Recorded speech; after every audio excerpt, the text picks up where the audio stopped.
The Yankees finally win a series. The drought ends. They win 3 out of 4 at Detroit. The Yankees had not won a series since they swept the Kansas City Royals back in July. So this was the Yankees, they did win a series in August. So if they had not done that, they would have went the whole month with no series wins. I was hoping for that. I've been rooting for the Yankees to lose.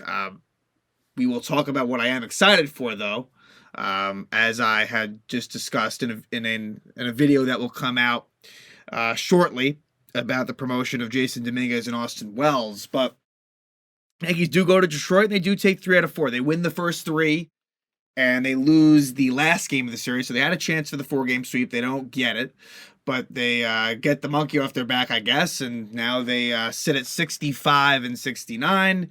We'll talk about some good things that happened in this series. This was the first time the Yankees faced the Tigers this season. They will face them again actually next week at Yankee Stadium.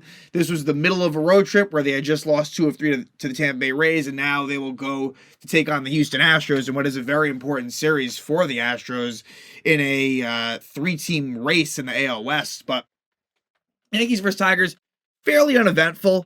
Trying to think if there's any housekeeping items to discuss. Nothing that comes to mind. I guess just right at the top, again, I discussed it in more detail just now. Harrison Bader was claimed off waivers by the Cincinnati Reds. And, look, Bader had been struggling a lot lately. And I know that there was talks about him at the trade deadline that, didn't come to fruition. I think if they could have done it all over again, they would have traded him, Bader being a free agent at the end of the season. And, Bader for Montgomery was a trade that happened, a little over a year ago. And, Bader was just fantastic in the 2022 postseason. And, I think he brought a really nice energy to the team. Injury prone. I actually didn't mention that. I don't think I mentioned it, in the actual Bader episode, but, injury prone for sure. And that kind of slowed him down. And, he got off to a good start. And I guess I'd say after that second injury, I guess the one that happened in Seattle, really never found his groove. And so the numbers end up looking pretty ugly for Bader, but that's not really the point here. Like, I think if circumstances were different, of course he would have finished the season out with the Yanks, but this gives him an opportunity, to be in the playoff race with the Cincinnati Reds. It's a division that he's used to, having been with the St. Louis Cardinals for a long time. So, could there be a revisiting between the Yankees and Bader in the offseason? Maybe. I would say probably not. I think this is probably it for him as a New York Yankee, but it was awkward because, it came out that he was placed on waivers before Game 2, and it came out that he found out watching ESPN. Brian Cashman didn't have the courtesy to let him know first. He found out, again, by watching TV. And so Bader actually did play in Game 2 and 3, and then right before Game 4, we found out that he was claimed by the Reds, and with that as well, part of the reason why Bader was placed on waivers is because Jason Dominguez will be getting the call with rosters expanding tomorrow with the start of the Astros series. Dominguez, the Martian, is landing in Houston. He will be making his MLB debut, as well as Austin Wells. So Dominguez, only 20 years old, will be making his debut. Austin Wells, 24 years old, the former first-round pick in 2020 of the Yanks, the catcher, will also be making his debut. So there is a full-on youth movement. And that's what September is going to be about. It's not about the wins and losses. It's about the development. And hopefully some of these kids can perform. Look, I mean, it's been early, but, it's been struggles for Pereira and Peraza. But to be fair, Anthony Volpe is someone who we'll talk about in a positive way, where I was calling for him to be sent down. Now, at that time, the Yankees had playoff aspirations. Times have changed, but I was wrong. I thought Volpe should be sent down. He was not performing well. But he's now the first Yankee rookie in their history, to go 20-plus homers, 20-plus steals, and there's still a month to go, and he's the 15th rookie in MLB history to achieve that feat. So congrats to Anthony Volpe, and it just shows you got to be patient, and it's good to get major league reps. And so hopefully these kids, they'll get the playing time. And so you got to look forward to that, especially Dominguez, and to a lesser extent Wells. I think that, We'll see how that feels. I mean, I don't think it's going to feel as good as 16. I mean, 2016 just had a really good feeling to it. And it's kind of ironic because Aaron Judge, like, was not. Yes, he had that moment where he homered in his first at bat after Tyler Austin homered in the at bat before him. But for Aaron Judge, it was Gary Sanchez, like, specifically, who was just great. And so we'll see how it feels, right? A month from now, we'll revisit this. I'm not expecting it to be like that, but it would be kind of awesome to get that. So, Yankees Tigers 4-game set. Detroit, who had been really, they're not very offensively. They're not very good at all. They got some decent pitching, and offensively, it's been a struggle, and that was very true in this series. And they were like kind of like on the periphery of being in the AL Central race only because the AL Central is bad. And so, the Twins are atop the division. And so the Tigers, like, they never were really fully in it, but they were never that far away. But, like I had said, they got blasted by the Astros, like that last game. And kind of that deflating feeling felt like it kind of carried into this series. So Luis Severino, got to give him credit. He was really good. I mean, so that Nationals game last week, I kind of thought it was like smoke and mirrors. This wasn't. Sevy, 7 innings, 5 hits, no runs, no walks, and 8 strikeouts. Like, it was kind of vintage Sevy. I understand the opponent wasn't great, but that didn't really seem to matter. Although I do acknowledge that Sevy, I'm sure, like, this weekend versus the Astros, like, how will that go, right? That'll be like a true test, but still, like, Severino was really, really good. I would say this was probably his best start of the season, including the first 2 versus the Reds and Padres. I think this was his best one, and that's probably a pretty obvious statement, but Sevy was really good. Harrison Bader didn't start in this one, so Isaiah Kiner-Falefa got run in center field a few times in this series. So this lineup here is kind of one that we had seen. Oswaldo Cabrera started at third base, and he shouldn't be forgotten in this discussion. So Oswaldo, he's actually looked not terrible lately. The season numbers are ugly, but I think Oswaldo, to be fair to him, he should get playing time as well. I don't know how they'll fit them all in, because there's a lot of kids up right now, but I think Oswaldo deserves that chance. And so he played and Peraza sat. So actually, Peraza did sit, at least to start the games, in 2 out of the 4 games. So look, I mean, it appears like whereas Pereira's been getting like straight playing time, Peraza a little bit not so much. And part of that is to get Oswaldo in there. So Severino versus Reese Olson. So again, the Yankee offense, like, they hit home runs in this series. I can't really debate that, but again, like, offensively, still a lot to be desired there. And Reese Olson, I think he struck out the first 8 outs by Reese Olson, I think, were strikeouts. Let me just confirm that real quick, but I'm pretty sure that was the case. Yeah, the first 8 outs were strikeouts by Reese Olson. He didn't go far because he threw so many pitches. He only ended up going 4 1/3 innings, and had 4 walks, 10 strikeouts. But again, just like, thought that was just kind of classic Yanks. Even though, again, it's kind of funny that they're only like in the middle of the pack in strikeouts in the league. So just goes to show you the state of baseball. But the Yankees, this was a scoreless game through 4 innings. Again, Sevy versus Olson, a couple of right-handers. And then let's jump to the 5th. The Yankees take the lead. A 1-out walk by Aaron Judge. And then an RBI double by Gleyber Torres. Gleyber Torres really shined offensively in the series. Not defensively. Got to make that clear. Not defensively, but offensively was really, really good. And it ends what was a great August for Gleyber. And it's kind of ironic. Last year in August, he was really bad.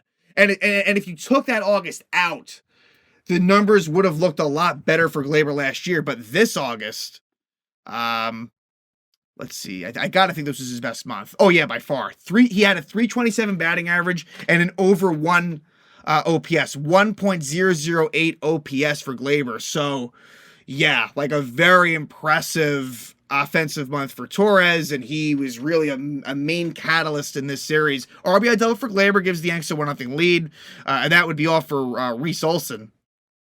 Let's jump to bottom of the 6th. Sevy gets into some trouble. There was a 1-out triple by Zach McKinstry, where Connor Falefa kind of struggled on this play. He did make a nice play early in the game, to be fair to him. And then Riley Green grounds out. Nice little play by Volpe and a good scoop by Higashioka to tag McKinstry out at home. So that was a missed opportunity by the Tigers. The score remains 1-0. And then Bo Brisky comes on in the 7th, and with 2 out, Aaron Judge homers. His 29th homer of the season makes it 2-0. So Judge, who I would say struggles still I mean, we'll go through it. He didn't start the 4th game of the series, and as it should be. Judge had been playing a lot. They really should not be playing him as much as they have been, especially with the kids coming up. I hope that they give him some breathers. But again, Judge makes it 2-0 with that homer. And then Gleyber follows him up. So back-to-back homers. And it wasn't the last time we'd see back-to-back homers from the Yanks in this series where Gleyber was involved. Gleyber hits his 21st homer of the year, makes it 3-0 Yankees. Let's jump to the 8th. You get a 2-out RBI single by Oswaldo Cabrera. Like I said, he had a nice all-around game, and he's been doing some things lately. Makes it 4-0 Yankees in the 8th. You get Harrison Bader coming in as a defensive replacement for Connor Falefa. Loaizaga gets a 1-2-3 inning. Again, Jonathan Loaizaga has been sensational since returning from the injured list. And then in the bottom of the 9th, Clay Holmes with some struggles. So, for Clay, although he pitched in 3 of the 4 games in this series, 1, 2, and 4. And he did look good in 4, but in 1 and 2, there were some struggles. He gives up a leadoff homer to Akil Baddoo, so the shutout goes away. Yankees have a 4-1 lead. Then he gives up a single to Torkelson, but then he gets a double play and a strikeout, and that ends it. So the Yankees win 4-1. They take the first game of the 4-game set. Game 2 would be a battle between the lefty Tariq Skubal and right-hander Michael King. Now, Michael King, this was an encouraging start as well. He goes 4 innings, allows 3 hits, no earned runs, no walks, and 5 strikeouts. So Michael King, they are trying to build him up to be a starter. He will start the 3rd game of this Astros series. So that's happening, and I'm happy about it. Let Michael King get some starting reps and see what is possible heading into next season. As far as the lineup's concerned, Oswaldo back to the bench. And yeah, everything else is, kind of your normal Yankee lineup. Anthony Volpe moves up to the 5th spot, and we would even see him move up to the number 3 spot in the lineup in that 4th game with Judge out. And I would expect with the kids coming up, I think Volpe is going to be, towards the top of that order. Certainly no worse than 5th, maybe 6th. But the days of him batting kind of 8th and 9th, I think that we're not going to see that really much anymore. So yeah, game 2, Michael King pitched really well. And then Johnny Brito came in and also did a nice job in relief too. And Johnny Brito is going to be one to look at as well, right? I mean, young pitcher, hoping to, show the Yankees that he belongs next season. And Tariq Skubal pitched pretty well. 6 innings, 4 hits, only 2 earned runs, 2 walks, 9 strikeouts, but he gave up a couple of homers. And in the first inning, it was Gleyber Torres. Again, Gleyber was really the main guy for the Yanks offensively. He hits his 22nd homer of the season, gives the Yankees a 1-0 lead. The score would stay 1-0.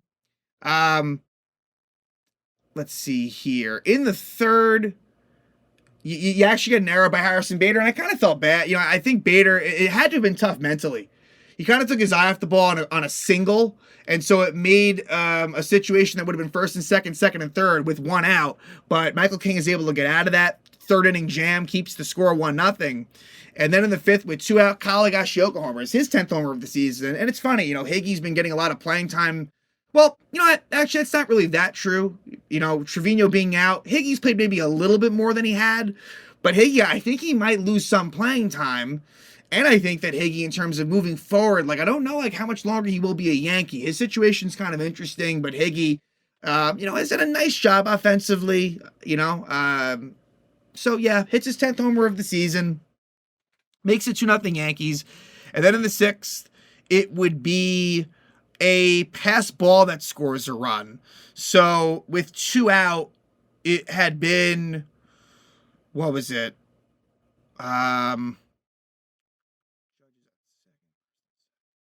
Bases loaded, 2 out.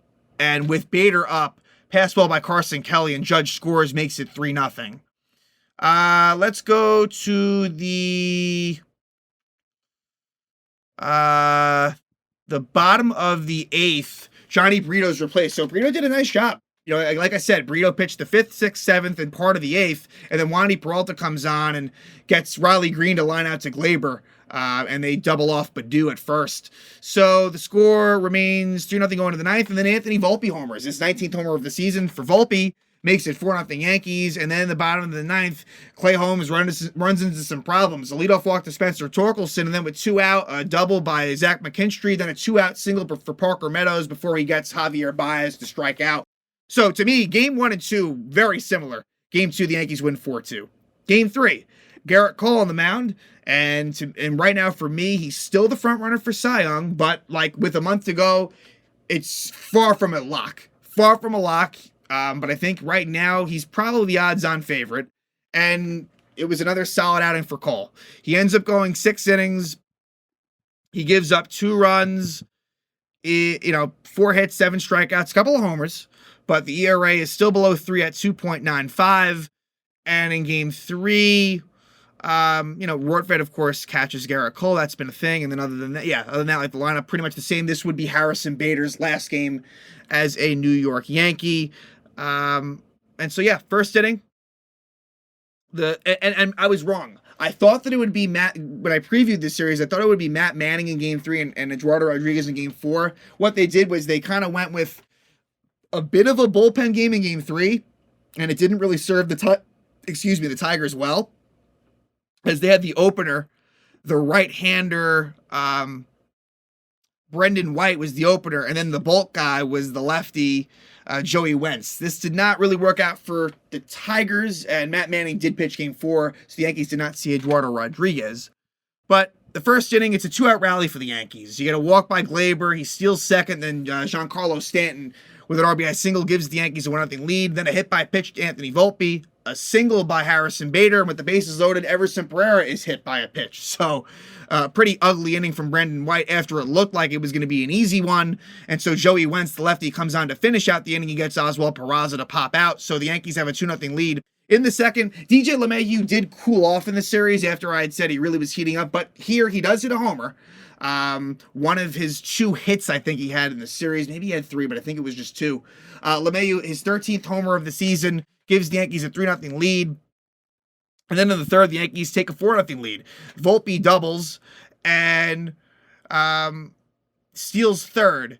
So that leads to a Harrison Bader strikeout. And then Everson Pereira gets an RBI single. The infield was drawn in, and because the infield was in, it allowed Pereira to hit a single through the hole, and it gives the Yankees a 4-0 lead. Then in the third, and also I should mention, Pereira gets his first stolen base of his career. Then in the third inning, Jake Rogers hits an opposite field homer. His 16th homer of the year. Wow, I did not realize that Rogers had that many homers. He homers off a call, makes it 4-1. And then in the top of the fourth, Yankees go back-to-back with 2 out. Gleyber Torres hits his 23rd homer of the season, gives the Yanks a 5-1 lead. And then Giancarlo Stanton follows him up with his 20th homer of the season, gives the Yankees a 6-1 lead. So back-to-back, again, we saw it earlier in the series with Judge and Torres. Now it's here with Torres and Stanton. Yankees take a 6-1 lead. They wouldn't score the rest of the game. But, with Garrett Cole on the mound, that was totally fine. Cole does give up a homer to Spencer Torkelson in the 6th inning. His 24th homer of the year makes it 6-2. And then from there, Ian Hamilton finished it out. And Hamilton, who kind of had an unlucky game versus the Rays on Sunday, has really been really good. Hamilton ends up getting the 3-inning save. He goes 3 innings, allows no hits, gives up 1 walk and 5 strikeouts. So really nice job by Ian Hamilton. And that makes it 6-2. So we go to game 4. Yankees looking for the 4-game sweep. They were unsuccessful in doing so. This kind of looked like a classic sort of Yankee no-show where they get shut out and only get 2 hits. It almost happened. But then things did get interesting in the 9th. We'll talk about this. This game did go into extra innings, and so what ends up happening is sort of your classic Yankee walk-off loss, which has been a thing for this team. So Clarke Schmidt, not great today. So Clarke Schmidt, who has been really good lately, besides that one Braves start, Clarke has been good, but today, through 4 innings was, did the job, but in the 5th, things kind of unraveled, and the final line ends up not looking so good for Clarke. And so Schmidt faces Matt Manning. Like I said, Matt Manning pitched really, really well. 6 innings of scoreless ball. And for the Yankees, the Yankees found out about Harrison Bader being claimed by the Reds, so that meant that he was not available off the bench. So the Yankees were one player short in this game, and we saw a lot of the Yankee bullpen, and we saw the full Yankee bench actually come in as well. So let's just jump straight to the fifth inning. Zach Short, and again, this was a scoreless game. Zach Short hits a solo homer, gives the Tigers a 1-0 lead. Then Carson Kelly walks. Then Zach McKinstry hits a ground ball that should have been a double play, but Gleyber bobbles it. So a theme in this game was really poor defense by Gleyber Torres that really kind of lost the Yankees the game. Then you get an RBI single by Riley Green, makes it 2-0. Then Andy Ibanez singles on a play, I guess a kind of an unlucky play for Gleyber. It wasn't an error. He stopped it, and then Volpe was kind of out of position. Either way, Aaron Boone comes out, but he keeps Clarke Schmidt in. Keenan Middleton was ready to come in, but Boone said, hey, go back to the bullpen. Then Torkelson pops out, and then Kerry Carpenter with 2 outs gets the RBI single. Kerry Carpenter, a very impressive young player for the Tigers, makes it 3-0. Clarke Schmidt's day is done. Keenan Middleton comes on and gets Miguel Cabrera to ground out. So the Tigers are up 3-0 at this point at the end of 5 innings. Let's go to the 7th. Tommy Kahnle replaces Keenan Middleton after Middleton went 1 in the third innings. Pitched. Kahnle has a scoreless inning in the 7th. And the Yankees were down 3-0 at this point. Then, I guess I should mention, Jake Bauers, who hasn't really started much at all lately, did start in right field today. Did make a nice catch in right, although I think he kind of got lucky. Bauers, I think a normal right fielder doesn't make it look that tough, but that's here nor there. Oswald Peraza does pinch hit for Jake Bauers in the 8th inning and flies out against the lefty Tyler Holton. Bottom of the 8th, Albert Abreu gets into some trouble. And, the Tigers really could have totally sealed it. And at the time, you kind of felt like the Yankees were going to lose anyway, but Abreu ends up getting out of it. It was a bases loaded 1-out situation where McKinstry strikes out and Riley Green. So the score remains 3-0. Tigers closer Alex Lang comes on, and then Oswaldo Cabrera with a nice job. He lays down a bunt and he reaches on an infield bunt single. Of course, it's infield. A bunt single for Oswaldo Cabrera. And then Higashioka strikes out. LeMahieu gets a pretty lucky dunk single. And then Gleyber Torres hits the ball hard. Zach Short makes a nice play, but because he bobbles it, they only get the out at second. So if he makes the play fully cleanly, they would have gotten Gleyber out. The game would have been over. The game extends, and Anthony Volpe hits a 3-run shot. His 20th homer of the season, a game-tying 3-run homer with 2 out in the 9th. So Volpe has a flair for the dramatic. He's had some big homers this season for the Yanks. And so that ties it up. Opposite field homer makes it 3-3. Anthony Volpe, like I said, first Yankee rookie with a 20-plus homer, 20-plus steal season with still a month to go, and the 15th player in Major League Baseball history as a rookie to do so. We go to the bottom of the 9th. Clay Holmes comes on and look good. Clay Holmes, a 1-2-3 inning with a couple of strikeouts. We go to the 10th, and Bo Brisky comes on, and Aaron Judge pinch hits for Brisky. And it was interesting that they didn't pitch around him, especially because Judge homered off of Brisky earlier in the series. But they pitch to him, and Judge doesn't get the job done. He hits he grounds out. So Aaron Judge's batting average, and again, I feel bad. He's playing clearly hurt, but his batting average is down to the low 260s, which we don't normally see from Judge. And so Judge grounds out, Peraza lines out hard to left, and then Pereira strikes out. So the Yankees don't score. When you don't score in the top half of an inning, like I always say, makes it pretty difficult in the bottom half. Miguel Cabrera grounds out, so a good start for Jonathan Loaisiga, who comes on. They intentionally walk Parker Meadows, which makes sense in many, many ways. And then Loaisiga gets what could have been an inning-ending double play.